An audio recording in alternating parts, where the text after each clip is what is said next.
قل يا عبادي الذين آمنوا اتقوا ربكم للذين أحسنوا في هذه الدنيا حسنة وأرض الله واسعة إنما يوفى الصابرون أجرهم بغير حساب قل إني أمرت أن أعبد الله مخلصا له الدين وأمرت لأن أكون أول المسلمين قل إني أخاف إن عصيت ربي عذاب يوم عظيم قل الله أعبد مخلصا له ديني فاعبدوا ما شئتم من دونه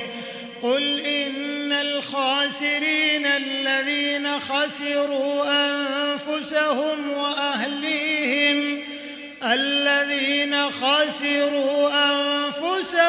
وأهليهم يوم القيامة ألا ذلك هو الخسران المبين لهم من فوقهم ظلل من النار ومن تحتهم ظلل ذلك يخوف الله به عباده يا عبادي فاتقون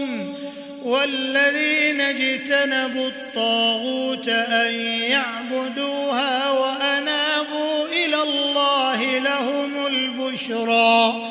فبشر عبادي الذين يستمعون القول فيتبعون أحسنه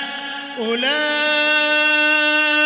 الذين هداهم الله وأولئك هم أولو الألباب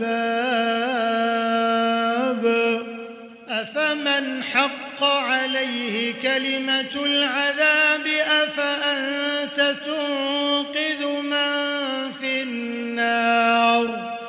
لكن الذين اتقوا ربهم لهم غرف من فوقها غرف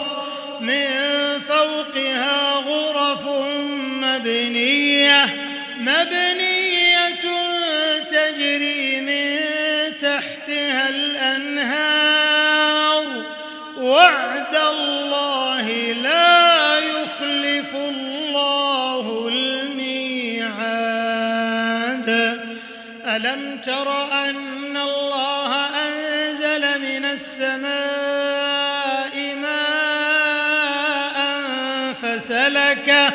فسلكه ينابيع في الأرض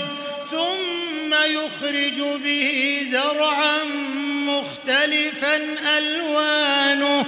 ثم يهيج فتراه مصفرا ثم يجعله حطاما إن في ذلك لذكرى